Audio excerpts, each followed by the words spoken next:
En los anales de los capítulos más oscuros de la Segunda Guerra Mundial, pocas figuras se erigen tan ominosamente como Arthur Seyss-Inquart, un hombre cuyo nombre se volvió sinónimo de brutalidad y opresión en los Países Bajos ocupados. Nacido el 22 de julio de 1892 en Stannern, Imperio Austrohúngaro, hoy Stonarov, República Checa, el camino de Seyss-Inquart de un abogado de un pequeño pueblo a uno de los criminales de guerra más notorios del Tercer Reich es un testimonio estremecedor de la influencia corruptora del poder y la ideología. Su vida encarnaría las palabras de Lord Acton: el poder tiende a corromper y el poder absoluto corrompe absolutamente. El ascenso de Seyss-Inquart al infame empezó en su natal Austria, donde jugó un papel crucial en el Anschluss, la anexión forzosa de Austria por la Alemania nazi en marzo de 1938. Como simpatizante nazi desde hace mucho tiempo y miembro del Partido Nazi Austriaco desde 1931, Seyss-Inquart se maniobró para asumir el cargo de canciller de Austria el 11 de marzo de 1938, solo unos días antes del Anschluss. Su breve mandato como canciller, que duró solo 2 días, fue suficiente para allanar el camino para que las tropas alemanas entraran en Austria sin oposición. En un dramático discurso radial, el 12 de marzo, invitó a las fuerzas alemanas a entrar en Austria para restaurar el orden, entregando efectivamente la soberanía austriaca. Por su traición, fue recompensado con el cargo de gobernador del Reich de Austria, supervisando la integración de su patria en el creciente imperio nazi. Sin embargo, fue en Polonia donde Seyss-Inquart demostró por primera vez la brutalidad que más tarde caracterizaría su gobierno en los Países Bajos. Nombrado vicegobernador general de los territorios polacos ocupados el 12 de octubre de 1939, fue fundamental en la implementación de políticas de persecución racial y explotación económica. Bajo su supervisión, Polonia se convirtió en un laboratorio de atrocidades nazis, con deportaciones masivas, trabajos forzados y el establecimiento de guetos convirtiéndose en algo común.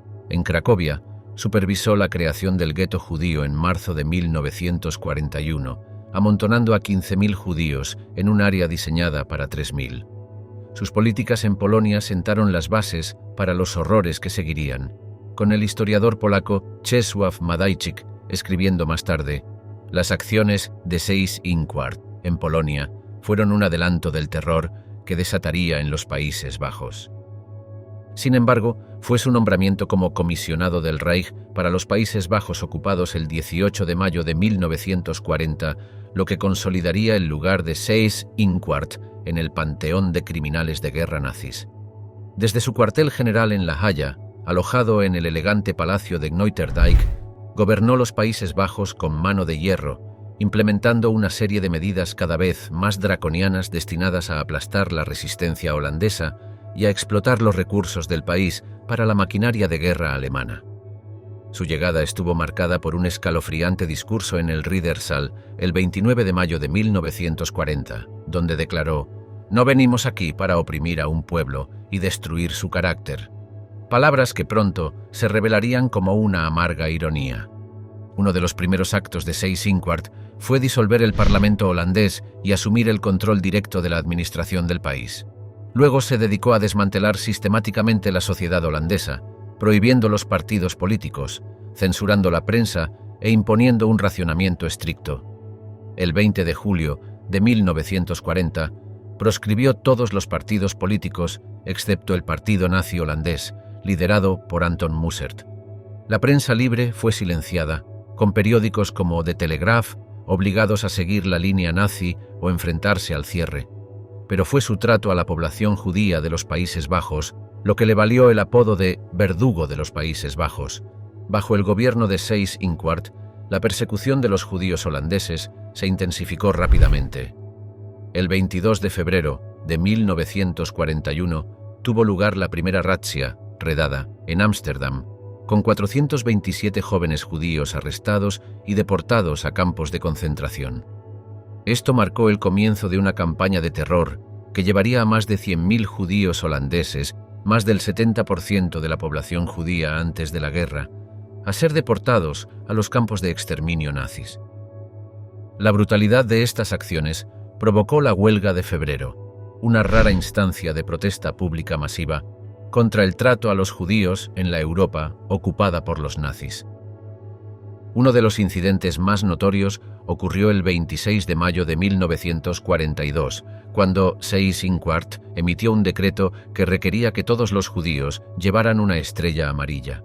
Esto fue seguido por deportaciones masivas, con el primer transporte saliendo del campo de tránsito de Westerbork hacia Auschwitz el 15 de julio de 1942. Entre los deportados estaba la joven diarista Anna Frank, cuyo conmovedor relato de la vida en la clandestinidad se convertiría más tarde en un poderoso testimonio de los horrores del Holocausto. En su diario, Anna escribió sobre el miedo que permeaba Ámsterdam. Nuestros muchos amigos y conocidos judíos están siendo llevados en masa, suponemos que la mayoría están siendo asesinados. La radio inglesa dice que los están gaseando. La brutalidad de Seyss-Inquart no se limitó a la población judía. Reprimió sin piedad cualquier forma de resistencia, autorizando la ejecución de miles de ciudadanos holandeses. Un ejemplo particularmente sombrío fueron los asesinatos de represalia en el pueblo de Putten en octubre de 1944, donde 552 hombres fueron deportados a campos de concentración en represalia por un ataque de la resistencia holandesa a un vehículo alemán. Solo 49 de estos hombres sobrevivirían a la guerra. La redada de Putten se convirtió en emblemática de la crueldad de la ocupación nazi, con sobrevivientes como Jan Spriem recordando más tarde: fue como si todo el pueblo hubiera muerto en un solo día. El reinado de terror del comisionado del Reich se extendió a todos los aspectos de la vida holandesa. Implementó el Arbeidseinsatz, un programa de trabajo forzado que vio a más de 500.000 hombres holandeses enviados a trabajar en fábricas alemanas. Aquellos que se resistieron, como los estudiantes que se negaron a firmar una declaración de lealtad al Reich en 1943, enfrentaron consecuencias graves. Muchos fueron enviados a campos de concentración, incluido el infame Neuengamme, donde miles de prisioneros holandeses perecieron. A medida que la guerra se volvía en contra de la Alemania nazi, las políticas de Seyss-Inquart se volvieron cada vez más desesperadas y crueles. El invierno de 1944, conocido como el Hungerwinter, invierno del hambre, vio una hambruna generalizada en el oeste de los Países Bajos como resultado de un embargo alemán sobre los transportes de alimentos. Se estima que 22.000 ciudadanos holandeses murieron de hambre durante este periodo, una tragedia de la que Seyss-Inquart fue considerado directamente responsable. Sobrevivientes como Audrey Hepburn, entonces una adolescente en Arnhem, hablaron más tarde de comer bulbos de tulipán para sobrevivir, un testimonio estremecedor de la desesperación de esos meses. Incluso cuando las fuerzas aliadas avanzaban, Seyss-Inquart se negó a ceder.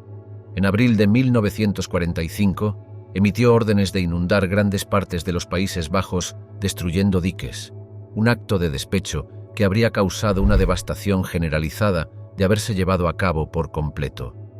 Solo el rápido avance de las fuerzas canadienses, encabezadas por el general Charles Foulkes, impidió este último acto de destrucción. En una amarga ironía, el último acto oficial de Seyss-Inquart como comisionado del Reich fue firmar el documento de rendición ante el general Foulkes el 5 de mayo de 1945 en el Hotel de Wereld, en Wageningen, poniendo formalmente fin a la ocupación nazi de los Países Bajos. Capturado por las tropas canadienses el 7 de mayo de 1945, cerca de Hamburgo, Seyss-Inquart pronto se enfrentó a la justicia en los juicios de Nuremberg. Los testimonios en su contra fueron demoledores. El luchador de la resistencia holandesa Johannes Hendrik Sheps relató el terror de la vida bajo el gobierno de Seyss-Inquart, describiendo cómo cada día traía nuevos horrores, nuevos dolores, nuevos terrores. Los sobrevivientes polacos hablaron de su complicidad en las atrocidades cometidas en su patria, con un testigo, Josef Bühler, testificando sobre el conocimiento de Seyss-Inquart de los campos de exterminio. Ante la abrumadora evidencia de sus crímenes, Seyss-Inquart ofreció una defensa débil, afirmando que había intentado mitigar las políticas más duras de los nazis. Este argumento encontró poca simpatía en el tribunal. El 1 de octubre de 1946 fue declarado culpable de los 4 cargos de la acusación: conspiración para cometer crímenes contra la paz, planificación, iniciación y conducción de guerras de agresión, crímenes de guerra y crímenes contra la humanidad. El fiscal jefe de los Estados Unidos, Robert H. Jackson, en su declaración de clausura, articuló poderosamente el caso contra Seyss Inquart y sus coacusados. Si se dijera de estos hombres que no son culpables, sería tan cierto como decir que no ha habido guerra, que no hay muertos, que no ha habido crimen. En su declaración final ante el tribunal, Seyss Inquart expresó remordimiento por las atrocidades cometidas bajo el gobierno nazi, diciendo: «Espero que este tiempo malvado y terrible sea superado y que la verdadera paz llegue al mundo». Sin embargo, muchos vieron este arrepentimiento de última hora como un intento cínico de escapar de la horca.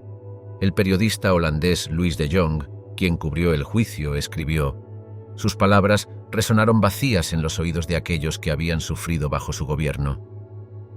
En la noche del 15 de octubre de 1946, Seyss Inquart enfrentó su juicio final. Mientras era conducido a la horca, se dice que permaneció tranquilo, incluso intercambiando algunas palabras con los guardias estadounidenses. Sus últimas palabras fueron: «Espero que esta ejecución sea el último acto de tragedia de la Segunda Guerra Mundial y que la lección tomada de esta guerra mundial sea que la paz y el entendimiento deben existir entre los pueblos. Creo en Alemania». A las 2:45 de la madrugada del 16 de octubre de 1946, Arthur Seyss Inquart fue ahorcado, el último de los 10 criminales de guerra nazis ejecutados tras los juicios de Nuremberg.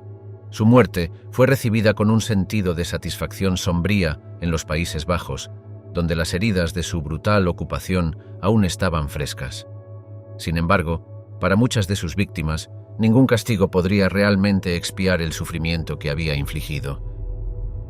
El último baile de la pluma venenosa, Julius Streicher y el precio del odio. En el sombrío teatro de los juicios de Nuremberg, donde los arquitectos de las atrocidades de la Alemania nazi enfrentaron la justicia, una figura destacó por su grotesco legado de odio y su último acto desafiante y extraño. Julius Streicher encontraría su fin no por comandar ejércitos o orquestar asesinatos en masa, sino por empuñar palabras como armas en una cruzada de intolerancia que ayudó a allanar el camino hacia el genocidio. Como escribió el periodista estadounidense William L. Shirer, quien cubrió el ascenso de la Alemania nazi, en su obra seminal El auge y la caída del Tercer Reich: si el Tercer Reich hubiera tenido un bufón de la corte, habría sido Julius Streicher. Nacido el 12 de febrero de 1885 en Fleinhausen, Baviera, el camino de Streicher hacia la infamia comenzó mucho antes del ascenso de la Alemania nazi. Maestro de escuela de profesión, encontró su verdadera vocación en el virulento antisemitismo que proliferó en la Alemania de la posguerra de la Primera Guerra Mundial. Su carrera temprana como educador en Nuremberg, donde enseñó en la Volksschule, más tarde tomaría una ironía siniestra al educar a toda una nación en el camino del odio. En 1923, Streicher fundó Der Stürmer, un periódico semanal que se convertiría en el portavoz de la propaganda antisemita más extrema y virulenta de la era nazi. El primer número, publicado el 20 de abril de 1923, el cumpleaños de Adolf Hitler, marcó el tono del veneno que seguiría.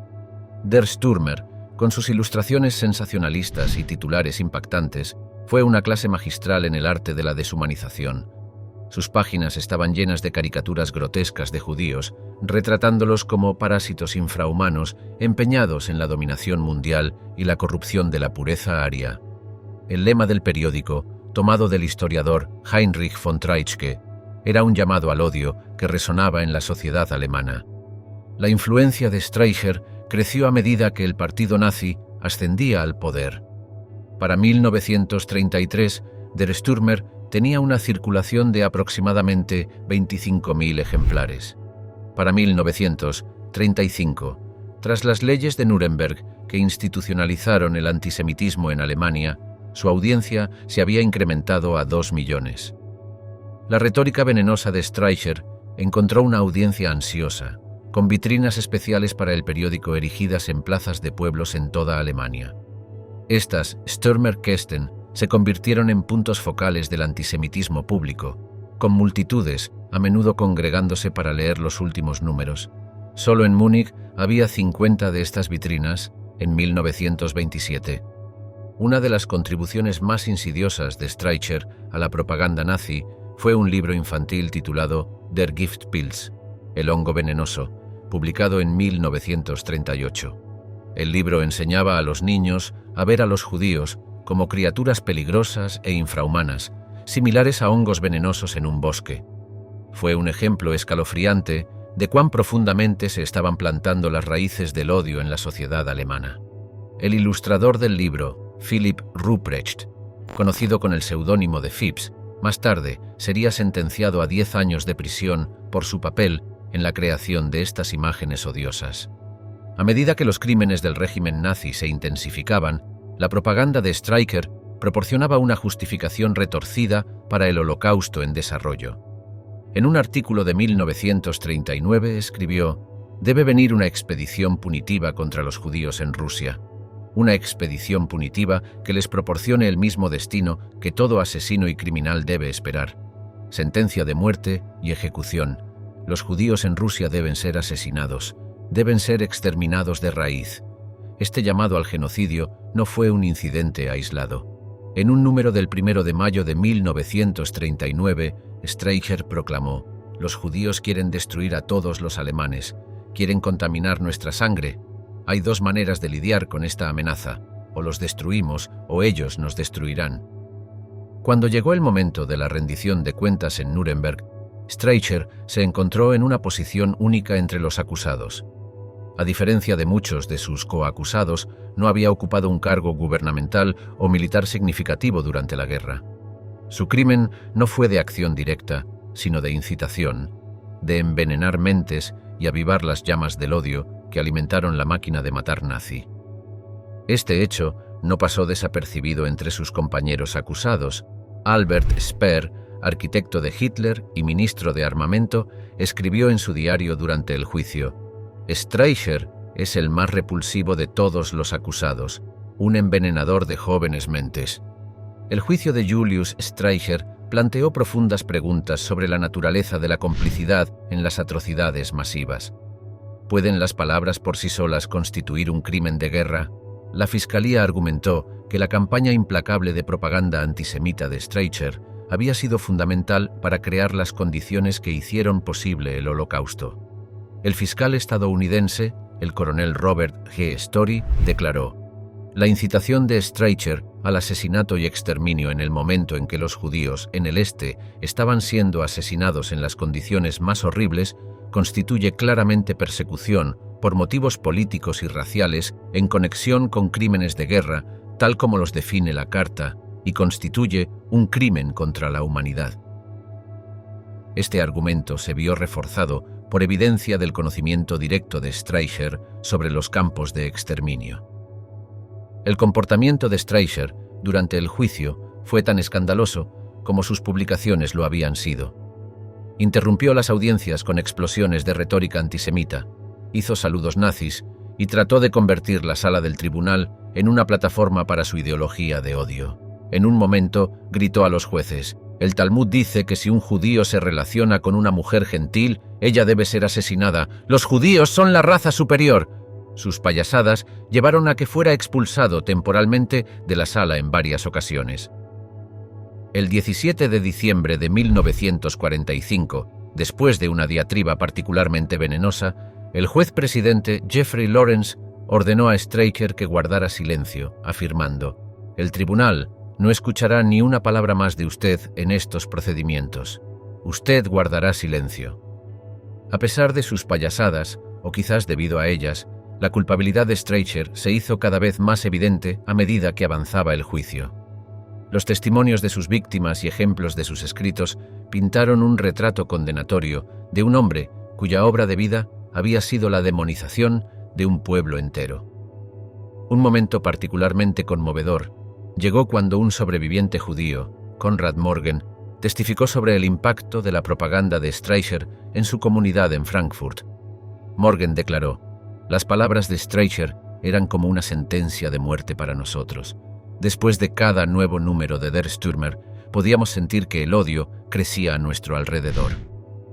El 1 de octubre de 1946 se dictó el veredicto. Julius Streicher fue declarado culpable de crímenes contra la humanidad. El fallo afirmaba: la incitación de Streicher al asesinato y exterminio en el momento en que los judíos en el este estaban siendo asesinados en las condiciones más horribles constituye claramente persecución por motivos políticos y raciales en conexión con crímenes de guerra, tal como los define la Carta, y constituye un crimen contra la humanidad. La decisión del tribunal sentó un precedente crucial en el derecho internacional, estableciendo que los propagandistas podían ser responsables de las consecuencias de sus palabras. La noche antes de su ejecución, Streicher permaneció impenitente. Se le oyó gritar «Heil Hitler» en su celda y cantar el himno nazi «Deutschland über alles». Cuando fue conducido a la horca en las primeras horas del 16 de octubre de 1946, los últimos momentos de Streicher serían tan controvertidos como lo había sido su vida. El psicólogo de la prisión, G. M. Gilbert, que observó a Streicher de cerca durante el juicio, escribió en su diario: «Streicher había estado en un estado de excitación contenida toda la noche. Su odio había alcanzado un punto álgido». Ascendiendo al cadalso, Streicher gritó «Heil Hitler». Luego, cuando le colocaron la capucha sobre la cabeza, exclamó «Purimfest 1946», una referencia a la festividad judía de Purim, que conmemora la liberación del pueblo judío de un complot para destruirlos en la antigua Persia. Fue un último y retorcido intento de presentarse a sí mismo como un mártir en su imaginada conspiración judía. Esta extraña exclamación fue consistente con la obsesión de larga data de Streicher con las tradiciones y textos judíos, que a menudo había distorsionado en sus escritos antisemitas.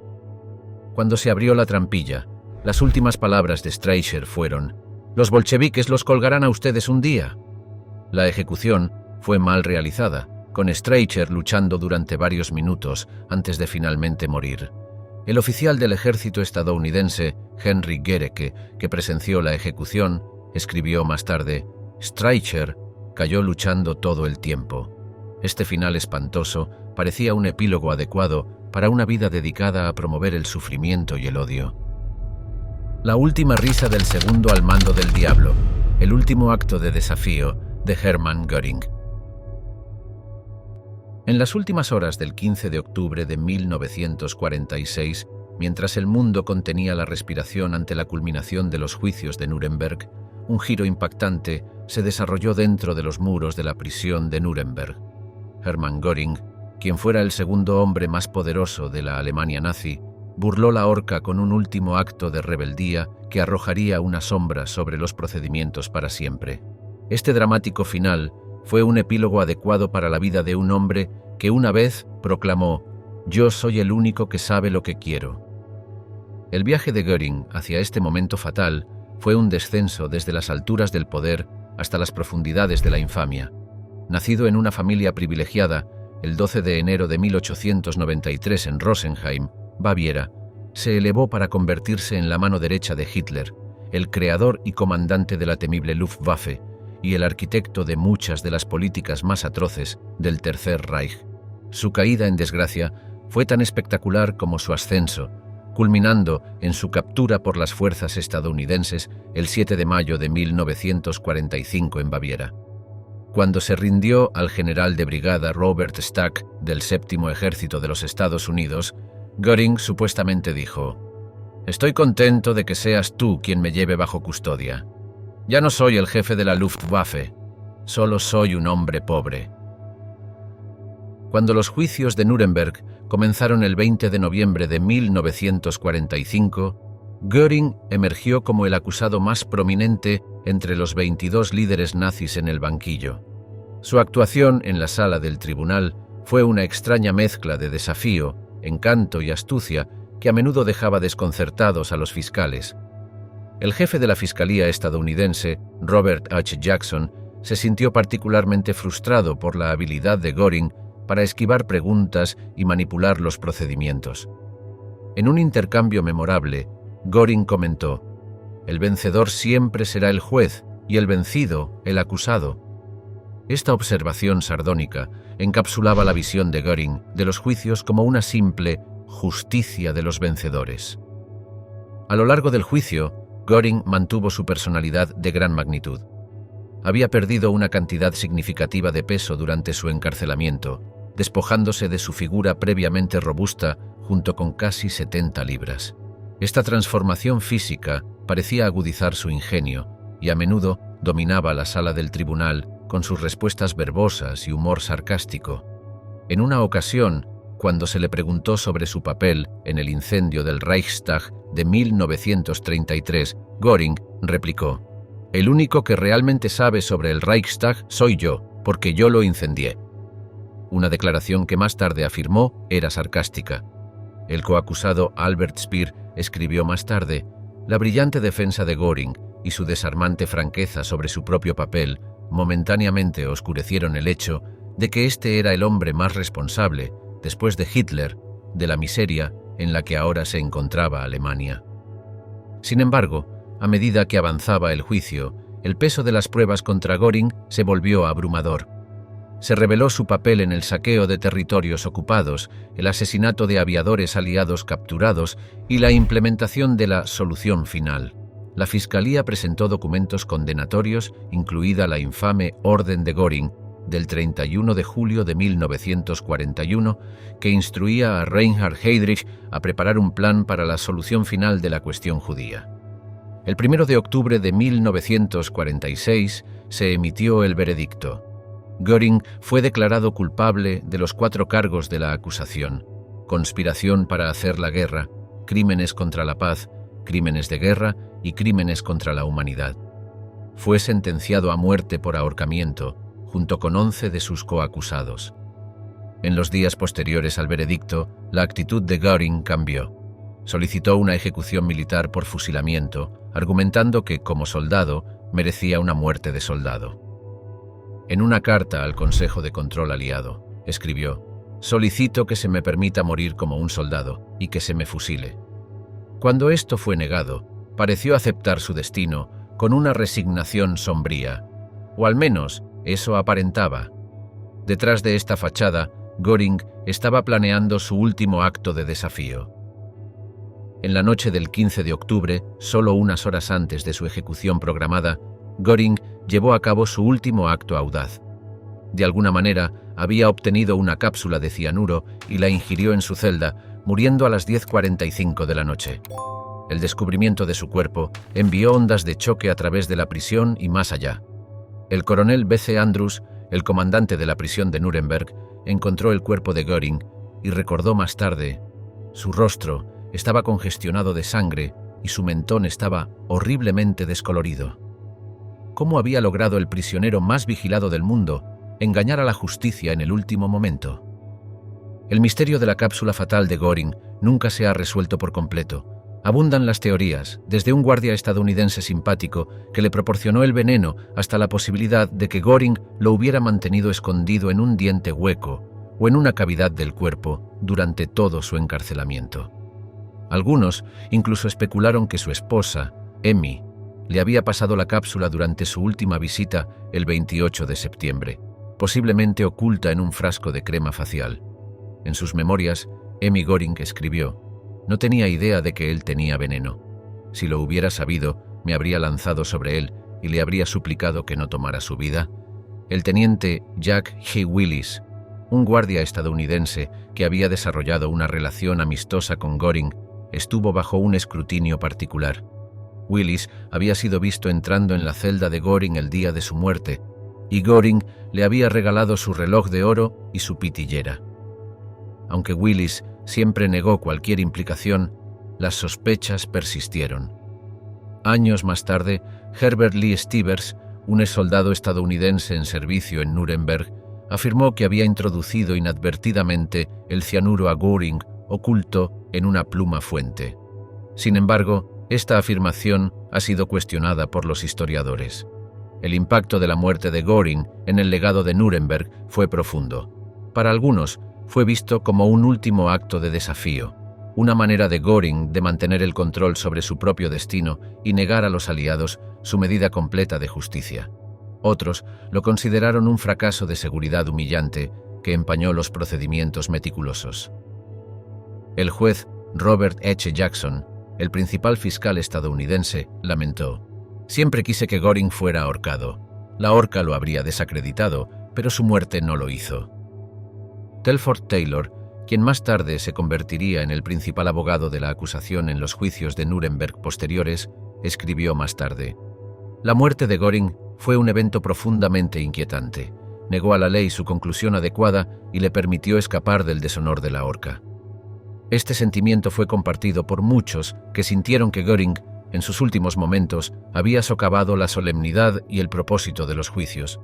La reacción pública y mediática ante la muerte de Göring fue una mezcla de indignación, fascinación y humor negro. El titular de The New York Times, el 16 de octubre de 1946 decía: «Göring engaña al verdugo, toma veneno». Los tabloides británicos fueron aún más sensacionalistas, con uno declarando «última risa del gordo nazi». El Daily Express en Londres publicó el titular «Göring se suicida», acompañado de una gran foto del antes corpulento líder nazi. En Alemania, la reacción fue más compleja. Para algunos alemanes que aún se aferraban a los vestigios de la ideología nazi, la muerte de Göring fue vista por algunos como un acto heroico. Para otros, fue un recordatorio de la cobardía del régimen ante la derrota. El periódico alemán Die Neue Zeitung escribió: «El último acto de Göring fue completamente coherente con su carácter, un gesto de desprecio hacia el tribunal que lo había condenado y hacia las potencias aliadas que habían derrotado a la Alemania nazi». Thomas Mann, el novelista alemán exiliado y ganador del Premio Nobel, comentó: «Fue consistente hasta el final este Hermann Göring, consistente en su pose teatral, consistente en su cinismo. El cuerpo de Göring fue cremado y las cenizas fueron esparcidas en el Kongwensbach, un afluente del río Isar, para evitar que su tumba se convirtiera en un lugar de peregrinación para los neonazis». En los años que siguieron, la muerte de Göring se convirtió en un tema de fascinación y debate interminable. Añadió una capa de intriga al ya complejo legado de los juicios de Nuremberg, planteando preguntas sobre la justicia, la seguridad y la naturaleza de la responsabilidad por crímenes de tal magnitud. El incidente inspiró numerosos libros, documentales e incluso obras de ficción, como la novela de 1948, El hombre en el castillo, de Philip K. Dick, que imaginaba una historia alterna en la que Göring sucedía a Hitler. La horca del juicio, cuando la justicia colgó a los arquitectos del mal.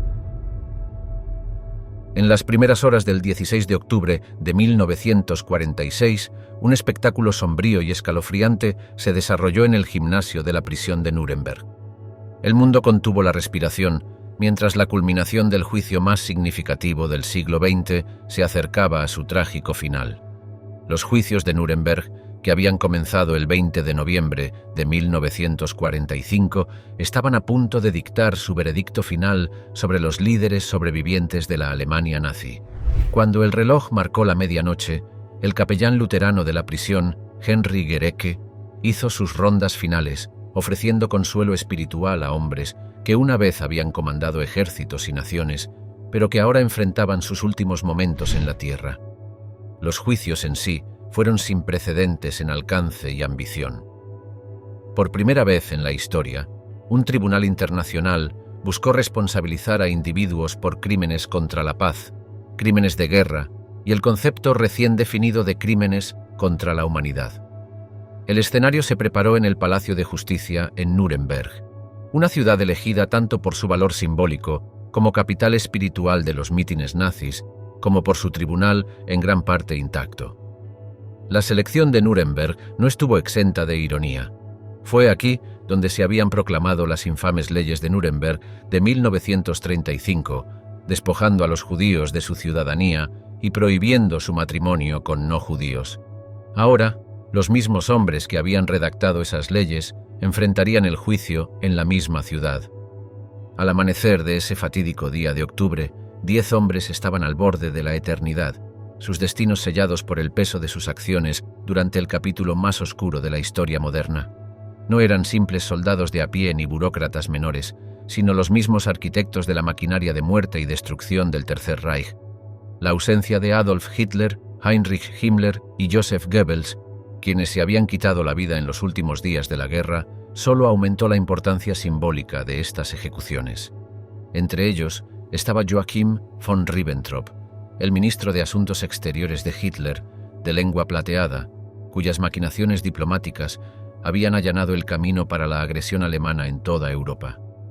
Ribbentrop, quien una vez fuera vendedor de champán y ascendió para convertirse en el principal diplomático del Reich, había desempeñado un papel crucial en la negociación del Pacto Molotov-Ribbentrop de 1939, que temporalmente alió a la Alemania nazi con la Unión Soviética y preparó el escenario para la invasión de Polonia. Wilhelm Keitel, el servil mariscal de campo, que había firmado órdenes para la ejecución de comandos y la deportación de judíos, esperaba su turno. Keitel, apodado la Keitel, lacayo, por sus compañeros oficiales debido a su devoción servil hacia Hitler, había firmado el instrumento de rendición el 7 de mayo de 1945 en Reims, Francia. Ahora enfrentaba su propio fin incondicional. Alfred Jodl, jefe del Estado Mayor de Operaciones de la Wehrmacht, cuya firma adornaba la rendición incondicional de la Alemania nazi, ahora enfrentaba su propio fin incondicional. Jodl había estado presente en la Wolfschanze el 20 de julio de 1944, cuando la bomba de Klaus von Stauffenberg no logró matar a Hitler. Su lealtad entonces lo salvó, ahora lo condenaba. Hans Frank, el carnicero de Polonia, cuyo brutal mandato había convertido ese país en un matadero, pronto encontraría el mismo destino que innumerables víctimas de su régimen. Frank, quien alguna vez fue un abogado exitoso que brevemente representó a Hitler, había supervisado el asesinato de millones en el gobierno general de la Polonia ocupada. En un momento de aparente remordimiento durante su juicio, había afirmado: «Pasarán 1000 años y aún no se habrá borrado la culpa de Alemania».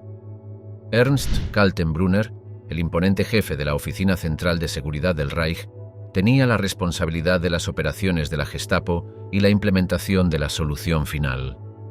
Kaltenbrunner, con su imponente estatura de 6 pies y 7 pulgadas y su rostro marcado, había ascendido en las filas de las SS para convertirse en uno de los lugartenientes más confiables de Heinrich Himmler. Wilhelm Frick, el cerebro burocrático detrás de las leyes raciales de Nuremberg, estaba junto a Alfred Rosenberg, el ideólogo del partido cuyas divagaciones pseudofilosóficas habían proporcionado un barniz de intelectualismo a las teorías raciales nazis. Frick, como ministro del Interior, había sido instrumental en el marco legal que despojó a los judíos de sus derechos. Rosenberg, autor de El mito del siglo XX, había proporcionado los fundamentos ideológicos para el antisemitismo nazi y el concepto de Lebensraum. Completando esta galería de villanos estaban Fritz Sauckel, el plenipotenciario del Reich para el despliegue de trabajo, quien había orquestado el programa de trabajo esclavo, y Arthur Seyss-Inquart, el nazi austríaco que había facilitado el Anschluss y luego servido como Reichskommissar en los Países Bajos ocupados. Sauckel había sido responsable de la deportación de millones de trabajadores a Alemania, mientras que el gobierno de Seyss-Inquart en los Países Bajos se había caracterizado por la represión brutal y la deportación de más de 100.000 judíos holandeses a campos de concentración. El proceso de ejecución fue meticulosamente planificado, un marcado contraste con la brutalidad arbitraria que estos hombres habían supervisado. El sargento mayor John C. Woods, asistido por Joseph Malta, había sido encargado de llevar a cabo las sentencias. Woods, un verdugo experimentado del ejército, había supervisado 34 ejecuciones durante la Segunda Guerra Mundial. Sin embargo, más tarde se cuestionaría su competencia, con informes que sugerían que algunos de los condenados sufrieron estrangulamientos lentos en lugar de una rápida muerte por cuello roto. El gimnasio había sido convertido en una cámara de ejecución, con 3 horcas de madera pintadas de negro erigidas en un extremo. Una cortina negra separaba este teatro lúgubre del área de los testigos. Los condenados serían llevados uno por uno, sus identidades confirmadas, manos atadas, y se les colocaría una capucha antes de ajustar la soga. La habitación estaba cargada de tensión, el aire pesado con el peso de la historia y los inminentes actos de retribución. A la 1:11 de la madrugada, Joachim von Ribbentrop fue el primero en subir al cadalso. Sus últimas palabras: «Dios proteja a Alemania. Dios tenga misericordia de mi alma. Mi último deseo es que Alemania recupere su unidad y que por el bien de la paz haya entendimiento entre el este y el oeste. Deseo paz al mundo». Resonaron en el gimnasio en silencio antes de que la trampilla se abriera bajo sus pies. El hombre que una vez había chocado copas de champán con los emisarios de Stalin ahora colgaba sin vida, un símbolo desnudo de la caída del Tercer Reich. Las ejecuciones continuaron con eficiencia mecánica. Wilhelm Keitel lo siguió a la 1:44 de la madrugada declarando: «Invoco a Dios Todopoderoso para que tenga misericordia del pueblo alemán. Más de 2 millones de soldados alemanes fueron a la muerte por la patria antes que yo. Ahora sigo a mis hijos, todos por Alemania».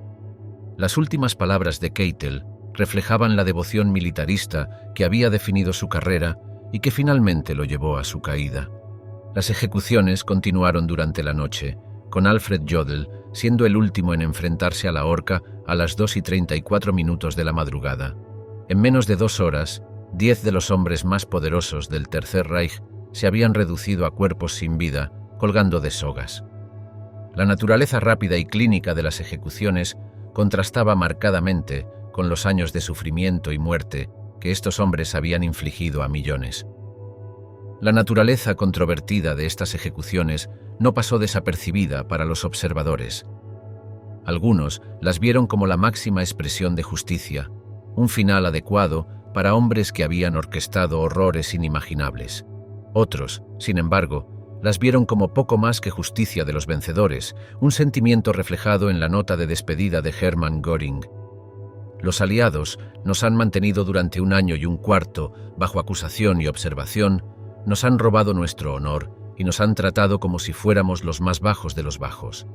De hecho, la comparación con otros castigos de posguerra era notable. Mientras estos hombres enfrentaban la horca, muchos nazis de menor rango ya estaban siendo rehabilitados e integrados de nuevo en la sociedad alemana. La Guerra Fría comenzaba a remodelar la geopolítica y el pragmatismo comenzaba a superar el deseo de una justicia completa. La operación Paperclip, por ejemplo, llevó a los Estados Unidos a reclutar a científicos alemanes como Wernher von Braun, a pesar de su pasado nazi, en aras de obtener una ventaja en la carrera espacial contra la Unión Soviética. Las secuelas de las ejecuciones se manejaron con precisión clínica. Los cuerpos fueron fotografiados y se les tomaron las huellas dactilares para evitar cualquier duda sobre sus identidades. El fotógrafo del ejército de los Estados Unidos, Edward F. McLaughlin, capturó las sombrías imágenes que permanecieron clasificadas durante décadas.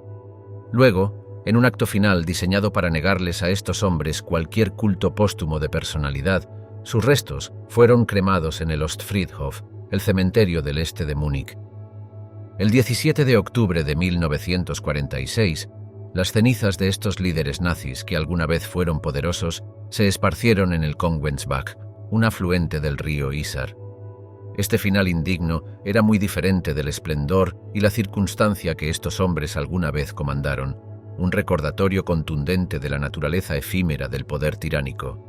La decisión de disponer de las cenizas de esta manera fue inspirada por el líder soviético Joseph Stalin, quien lo sugirió para prevenir la creación de santuarios nazis. A medida que la noticia de las ejecuciones se difundió, las reacciones variaron ampliamente.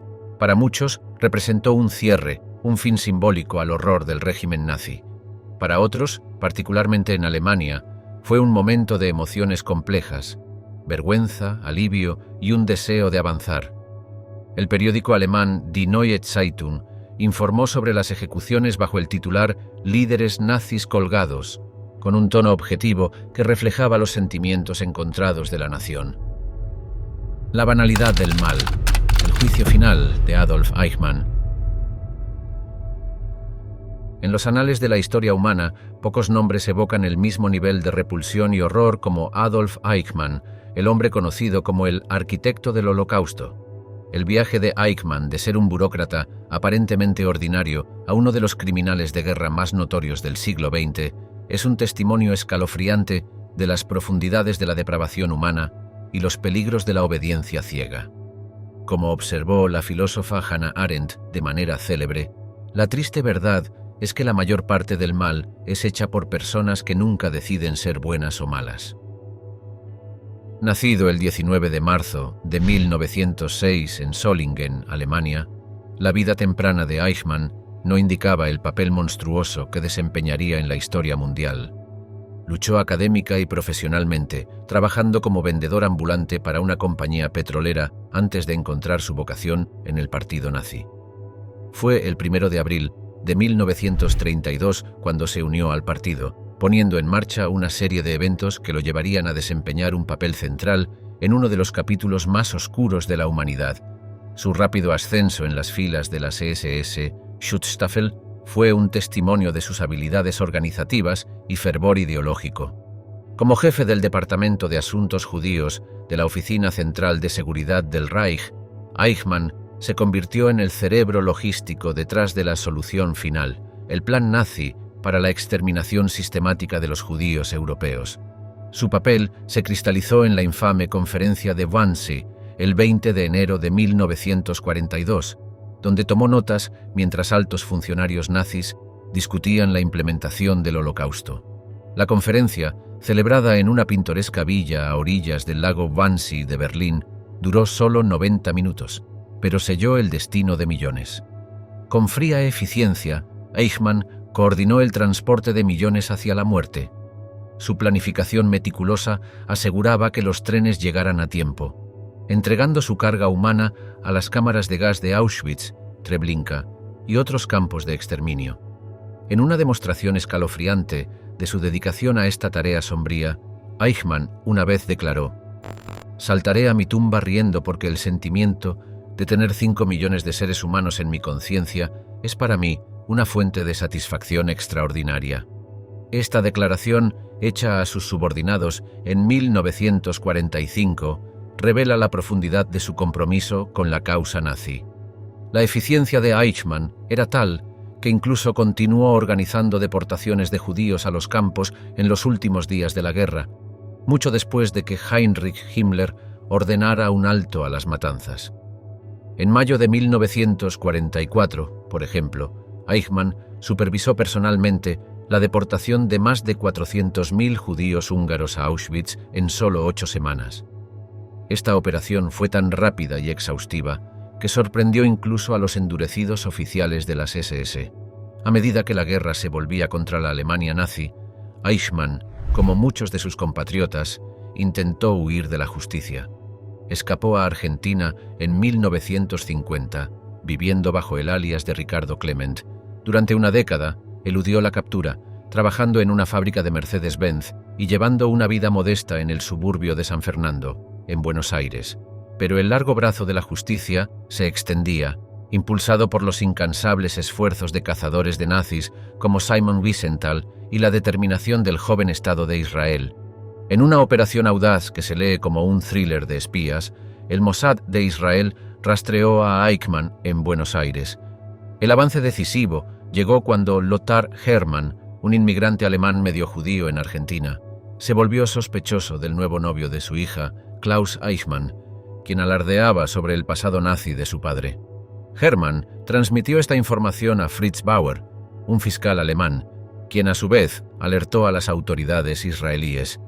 El 11 de mayo de 1960, un equipo de agentes del Mossad, liderado por el legendario Isser Harel, lanzó la Operación Final. Cuando Eichmann bajó de un autobús cerca de su casa en la calle Garibaldi, fue rápidamente emboscado y metido en un automóvil que lo esperaba.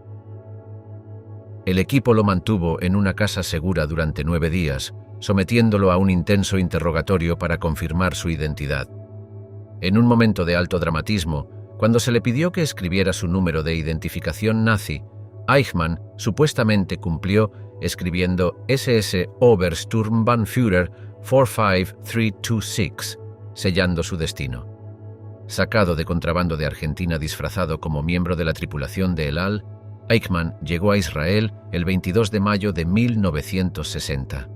Su captura y posterior juicio se convertirían en un momento crucial en la historia de Israel y en la comprensión mundial del Holocausto.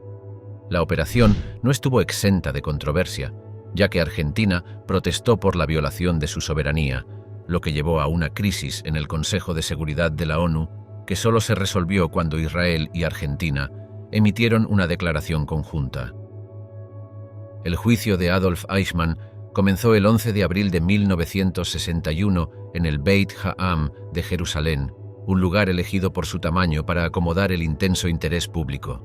Fue un espectáculo nunca antes visto, transmitido internacionalmente y al que asistieron cientos de periodistas de todo el mundo. Para muchos, esta fue la primera vez que escucharon relatos detallados del Holocausto de boca de los propios sobrevivientes. El fiscal, Gideon Hausner, abrió el juicio con palabras que resonarían en la historia. Conmigo en este momento están 6 millones de acusadores, pero ellos no pueden levantarse para señalar con el dedo de la acusación. Su sangre clama al cielo, pero su voz no puede ser oída. Durante todo el juicio, Eichmann se sentó en una cabina de vidrio a prueba de balas, un símbolo tanto de su notoriedad como de la determinación de darle un juicio justo a pesar de la magnitud de sus crímenes.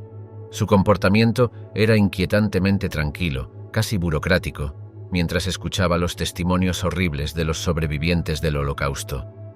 Un momento particularmente conmovedor ocurrió cuando Yehiel de-Nur, un sobreviviente de Auschwitz, subió al estrado. Al ver a Eichmann, de-Nur se desmayó, abrumado por los recuerdos de los horrores que había soportado. La estrategia de defensa de Eichmann se basó en lo que se conocería infamemente como la defensa de Nuremberg, la afirmación de que solo seguía órdenes. «Yo era solo un pequeño engranaje en la máquina», insistió, retratándose como un funcionario obediente en lugar de un arquitecto dispuesto del genocidio.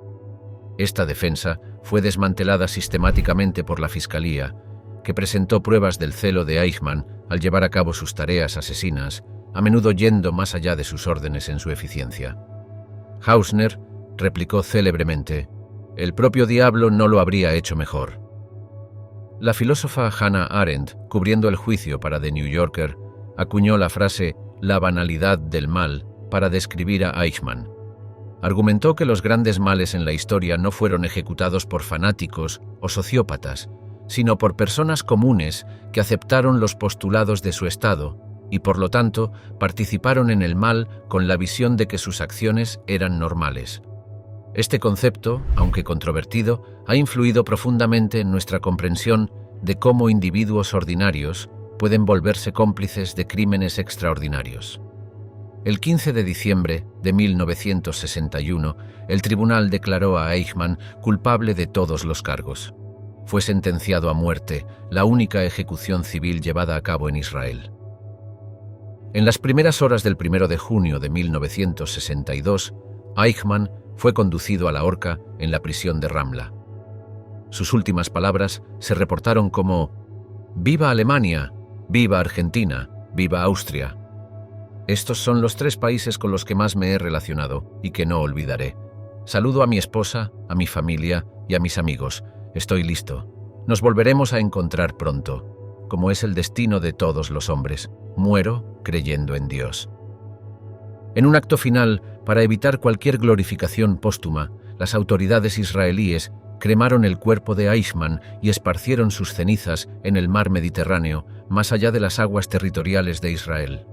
Este acto deliberado aseguró que no hubiera tumba ni memorial, que pudiera convertirse en un sitio de peregrinación para neonazis o negacionistas del Holocausto. El primer ministro David Ben-Gurión explicó la decisión diciendo: «No queremos que los seguidores de Eichmann conviertan su tumba en un lugar de peregrinación». Al despedirnos de este capítulo escalofriante, recordemos las palabras de Simón Wiesenthal, el célebre cazador de nazis: «Para que el mal prospere, solo se requiere que los hombres buenos no hagan nada». Las ejecuciones de Nuremberg permanecen como un recordatorio contundente de que la justicia, aunque a veces lenta, tiene una memoria larga y un alcance aún más largo. Al final, estos hombres que una vez caminaron por Europa como colosos, su poder aparentemente ilimitado, fueron reducidos a cenizas esparcidas en un arroyo sin nombre. Su legado no es de grandeza, sino un cuento de advertencia grabado en la conciencia colectiva de la humanidad. Y así, queridos espectadores, dejamos atrás la horca de Nuremberg, pero llevamos adelante la antorcha del recuerdo, iluminando el camino hacia un mundo más justo. Hasta la próxima, que nunca olvidemos y que siempre nos esforcemos por estar del lado correcto de la historia.